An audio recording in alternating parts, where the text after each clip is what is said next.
नमस्कार, जय भारत, जय हिंद। न्यूज अड्डा पे आप सभी का स्वागत है। 7वें चरण का चुनाव बचा हुआ है और इस चरण में एक जो संसदीय क्षेत्र जिसमें 8 विधानसभाएं हैं, वो क्षेत्र जिसका नाम है बनारस, वाराणसी, काशी, वो भी आता है। ये हमारे देश के प्रधानमंत्री नरेंद्र मोदी का संसदीय क्षेत्र है। इसमें 8 विधानसभा जो हैं वो सीट्स आती हैं और प्रधानमंत्री का इस संसदीय क्षेत्र में चुनावी रैली, चुनावी जनसभाएं, चुनावी रोड शो लगातार हो रहे हैं। आज भी था। प्रधानमंत्री अपने इस रोड शो में पूरे शुरूर में दिखे।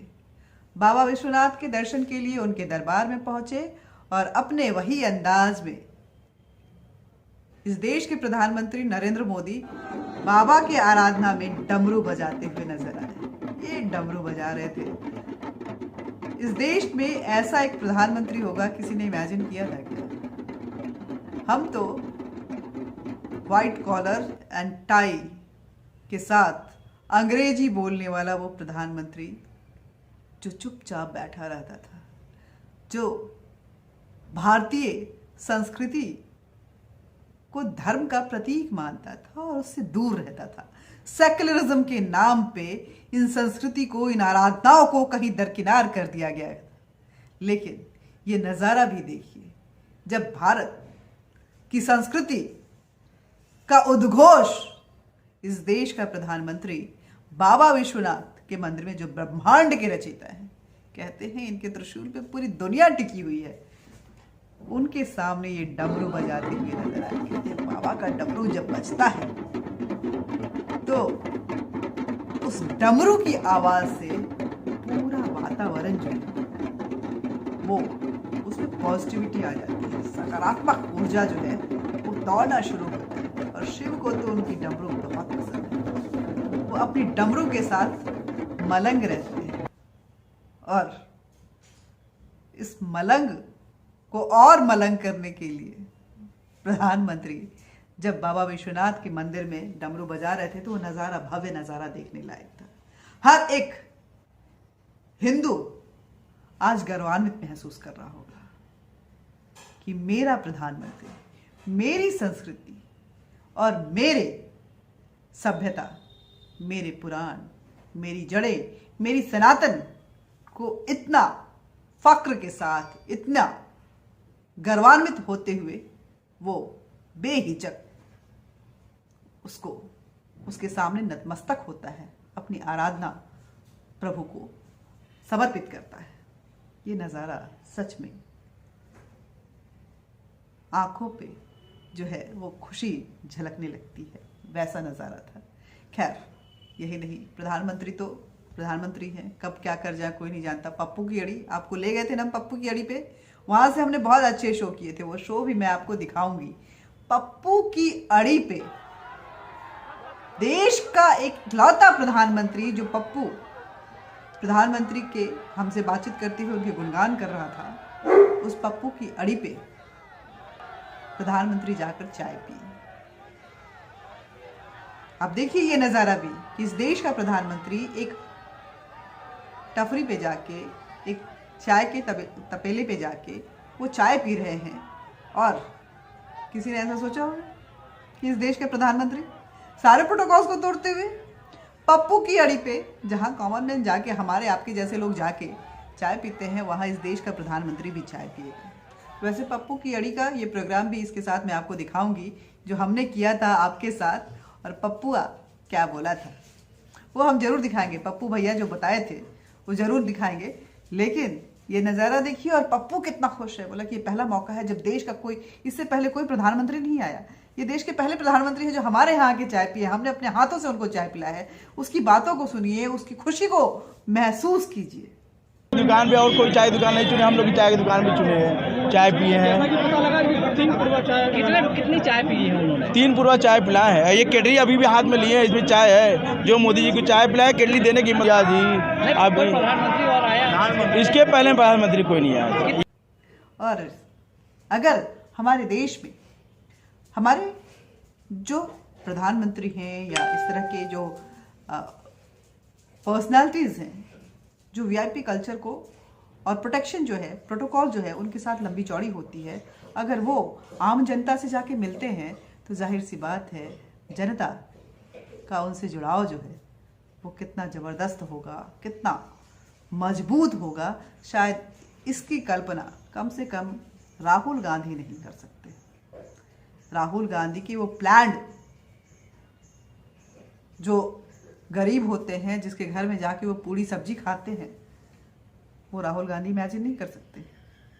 अब देखिए ये न्यूज़ अड्डा का चमत्कार है कि जो न्यूज़ अड्डा पप्पू की अड़ी से इतना जबरदस्त बातचीत आप तक पहुंचाया था अभी कुछ दिन पहले ही, उसी न्यूज़ अड्डे के प्रोग्राम को देखकर प्रधानमंत्री पप्पू की अड़ी पे चाय पीने पहुंच गए। इस प्रोग्राम को देखिए जहां पे यूपी में का बा को लेकर के हमने आपको दिखाया था और बताया था कि ये इलेक्शन कीर्तिमान स्थापित करने वाला है और बनारस किस तरह से मोदीमय हुआ है।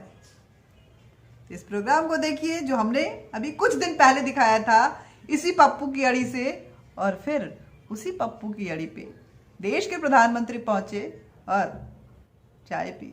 खैर हमने तो चाय के साथ साथ पान भी खाए थे। धन्यवाद। जय हिंद, जय भारत।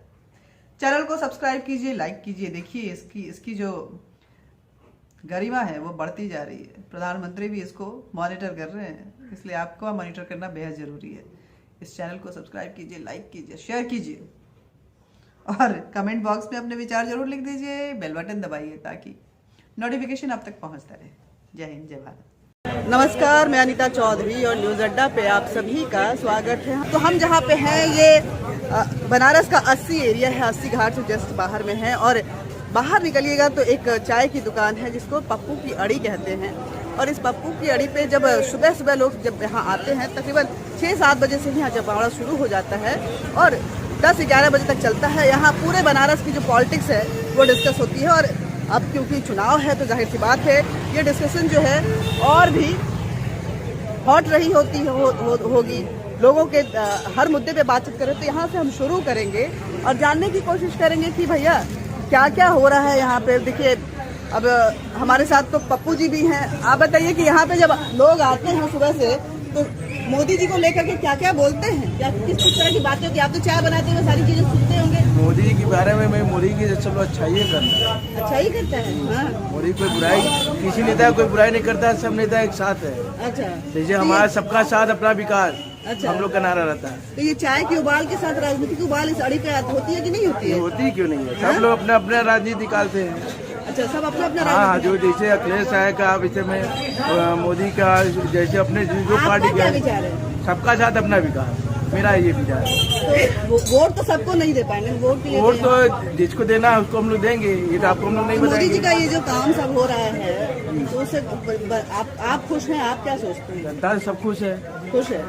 हम खड़े हैं जहाँ पे तो बनारस की संसद यहाँ से डिसाइड होती है क्योंकि जितने इंटेलेक्चुअल है इस पप्पू की अड़ी पे आते हैं चाय पीते हुए देश के सभी तमाम मुद्दों को वो चर्चा करते हैं और उस चर्चा के बिना पे वो डिसाइड करते हैं कि भैया यहाँ पे सरकार किसकी बनने वाली है। हालांकि बनारस जो है मोदी का संसदीय क्षेत्र है और यहाँ पे जितने इंटेलेक्चुअल आते हैं, चाहे वो जर्नलिस्ट हो, चाहे वो बैंकर्स हो, बिजनेसमैन हो, पॉलिटिशियन हो, वो भी भापने आते हैं कि आखिर जनता का मूड क्या है।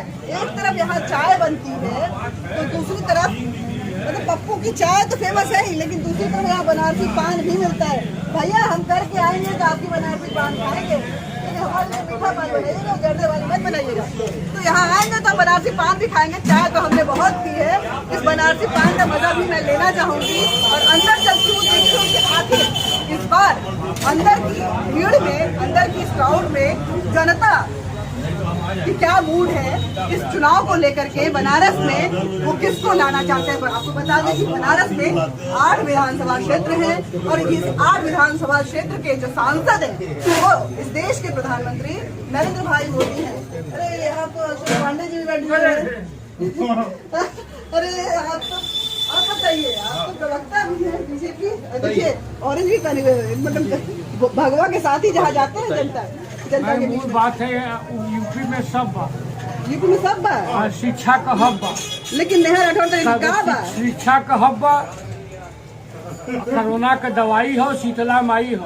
अच्छा, यूपी का शान बा, पप्पू का दुकान बा, बनारस का पान बा। वाह। तो ये उत्तर प्रदेश में आज जिस तरह से विकास हुआ है उत्तर प्रदेश में, जिस तरह से कोरोना संक्रमण काल में योगी जी हाँ, हमारे कई मंत्री काल कवलित हो गए, कई एमएलए मर गए, लेकिन जिस तरह से हम थाली बजा रहे थे तो अखिलेश हंसी उड़ा रहे थे, और जब हमने उसी थाली में बेडशीट पर रख दिया तो उनका बाप लगवा लिया, अखिलेश भाग खड़े हुए। ये दुर्भाग्यजनक है। आज अगर हमको जिताना है तो यूपी में भाजपा की बनेगी सरकार, तभी भागेंगे अखिलेश और मुख्तार। सरकार बनेगी तो कितने पार? 200 300 से पार, 300 पार, 300 से पार, तभी भागेंगे मुख्तार। अच्छा, जब हम होंगे 300 से पार तभी भागेंगे अतीक मुख्तार। हमारा बुलडोजर पीछे रहेगा, ये दिखाई दे रहा है। कोई माई का लाल चूंकि नहीं काट सकता, क्योंकि उत्तर प्रदेश में हमने काम किया है, सबका साथ सबका विकास हासिल किया है, जिसे विकास किया है, इसलिए हम जरूर आए। आप तो कांग्रेस का भी सवाल करते हैं, क्या डिफरेंस लग रहा है कांग्रेस और बीजेपी? कांग्रेस बीजेपी में ये है अंतर कि कांग्रेस भी एक बेटा एक माई, एक बेटी एक घर जवाई, यही है कांग्रेस आई। और यहाँ गरीब किसान का बेटा चाय वाला हिंदुस्तान का प्रधानमंत्री है, गरीब का बेटा गृह मंत्री है, और अगर मेहनत करेंगे तो राष्ट्रीय अध्यक्ष हो सकते हैं। ये अंतर है, तो एक प्राइवेट लिमिटेड फर्म नहीं है। प्राइवेट लिमिटेड आप मतलब थोड़ा डाउनग्रेड करेंगे कि ताकि वो सुधरे, यहाँ पे सीटों को थोड़ा कम करेंगे उनके? देखिए, उत्तर प्रदेश में भारतीय जनता पार्टी को कुल मिला के 326 सीट मिल रही है। 225 भारतीय जनता पार्टी जीतेगी, 326वां मेरा समर्थन रहेगा। कैंट से विधायक मैं होने जा रहा हूँ। अच्छा, मैं निर्दल विधायक लड़ रहा हूँ, कैंट से विधायक मैं ही होना हूँ। अच्छा, मुझे ही होना है। मुझे देखिए, हम उम्मीदवारों से भी यहाँ बात कर रहे हैं भाई, जिनको गुबार है वो निर्दलीय भी लड़ रहे हैं, बोले कि अपना गुबार निकालूंगा मैं, और तो निर्दलीय जीत के समर्थन भी सोच रहे हैं भाजपा को, क्योंकि वो राष्ट्रवादी पार्टी है। बताने जा रहे हैं कि भैया हमको तुमसे शिकायत है, इसलिए तुम्हारे पार्टी पे नहीं लड़ूंगा, लेकिन जीतूंगा तो मेरा नारा मेरा नारा लीजिए, मेरा एक ही नारा है, मेरा नारा लीजिए, जीती तो रजा मोदिया ही, सरकार बनाई योगिया ही, लेकिन कैंट से विधायक बनब हम। अच्छा, सुनील कुमार मिश्रा। सुनील कुमार मिश्रा कैंट से विधायक होने जा रहे हैं। तो मतलब ये इश्क जो है ना बनारस का, हमको बहुत अच्छा लग रहा है कि बहुत सारी शिकायतें हैं, बहुत मैं पूछती हूँ कि भाई वोट देंगे कि नहीं, इतनी सारी शिकायत नहीं, तो वोट जीती है तो मोदी, यानी कौन सा इश्क है कि नहीं, इश्क ये है, महबूब से महबूबा का शिकायत होता है, वो चेहरा देखते के साथ गायब हो जाता है। इसकी ये है कि आज ही मैं संयोग से सुबह मैंने पोस्ट डाला फेसबुक पर, हम लोग सोशल मीडिया पर खेलते रहते हैं, तो मैंने ये बहुत ईमानदारी पूर्वक पोस्ट डाला कि भारत की कोई भी राजनीतिक पार्टी परिवारवाद के दंश से छूटी नहीं है। भारतीय जनता पार्टी सिर्फ इसलिए है, सुनिए एक मिनट, भारतीय जनता पार्टी इसलिए कि उसका नंबर 1 का कुर्सी रिजर्व नहीं है, अन्य पार्टियों में वो है, लेकिन निचले स्तर पर हर पार्टी उस दंश से डसी है। आप बताइए, आप योगी और मोदी के काम को रेटिंग के हिसाब से कितना नंबर देंगे, और इस तरह से ले रहे हैं, कम से कम बनारस में कितनी 9.99। अच्छा, तो 10% 100% अप्रॉक्स दे रहे हैं। अप्रॉक्स हम लोग जब मैथ करते हैं तो अप्रॉक्स पे ही जाते हैं, एब्सोल्यूट पे नहीं जाते हैं। तो ये 9.99 दे रहे हैं, तो उसको इस अप्रॉक्स को एब्सोल्यूट माना जाता है। कितनी आधार है? देखिए, क्योंकि अभी तक उत्तर प्रदेश को देश के सभी राज्यों की तुलना में बड़ा तरह से सिर्फ राजनीति की गई, कभी जाति के नाम पे, कभी धर्म के नाम पे। उत्तर प्रदेश को कभी विकास के नाम पर किसी ने राजनीति नहीं की। एकमात्र बीजेपी सरकार जब योगी जी अभी आए हैं, तब से आप उत्तर प्रदेश की सड़कों पर निकले, आप हाईवेज पे निकले, आपको परिवर्तन अपनी आंखों से देखने को मिलेगा, किसी के कहने पे। आपका नाम क्या है? क्या कहते हैं? अच्छा, बैंकर्स भी हैं, इकोनॉमी को लेकर के बहुत देश इसलिए शिकायतें हैं। कि अगर मोदी ना होते तो शायद इस देश की इकोनॉमी तो पूरी तरह से बंद हो गई, क्योंकि जिस कंडीशन में कोरोना काल में देश गया, करोड़ों लोग अनएम्प्लॉयमेंट में चले गए, कितनी जानें चली गई, उसके बावजूद इतनी बड़ी आबादी के सब कुछ संभाल रहे हैं, लोग अपना घर नहीं संभाल पाते हैं, मोदी पूरा देश संभाल रहे हैं, ये बहुत बड़ी बात है। दूसरी बात कि हमारा तो ये कहना है कि मोदी या योगी जी क्यों दूसरों का जिक्र करते हैं, उनको जिक्र करके आप उनको थोड़ा सा महत्व दे रहे हो, जस्ट इग्नोर दें, जरूरत ही नहीं है, कोई मानते नहीं, एजुकेशन है ही नहीं, वो जबरदस्ती देश का है। आप आगे अगर इसका इतिहास देखें इनके मोदी के कार्यकाल का, उसके पहले खाली शिलान्यास होता था, उद्घाटन नहीं होता था। अच्छा, ये देखिए शिलान्यास की राजनीति पहले चलती थी, अब उद्घाटन पे काम तमाम हो जाता है, सारी चीजें। ये देखिए पप्पू की अड़ी पे ये फोटो जो है बता रहा है कि यहाँ लोग मोदी को किस तरह से समझते हैं, किस तरह से मानते हैं, और उनका जो जिस मातृत्व प्रेम को लेकर के उन पर राजनीति होती है, वो मातृत्व प्रेम यहाँ पे पूरी तरह से झलक रहा है। बनारस की जनता ये मन बना चुकी है, जितना मैं समझ पाई हूँ कि इस बार बनारस में कम से कम जो 8 सीटें हैं वहाँ कहीं ना कहीं बीजेपी पूर्ण रूपेण से बहुमत के साथ आगे बढ़ रही है, और इस बहुमत में कहीं ना कहीं हम देख रहे हैं टक्कर कहीं कहीं सीट पे हो सकता है, लेकिन जीत सुनिश्चित है। हमने बोला था कि हम आएंगे और पान खाएंगे, इस बनारसी पान के साथ हम अपने कार्यक्रम का वाइंडअप करेंगे। हमारे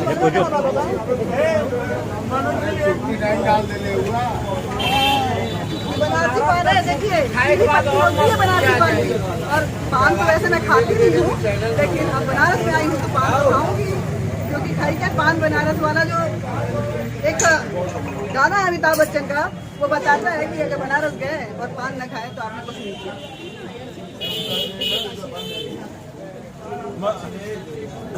धन्यवाद।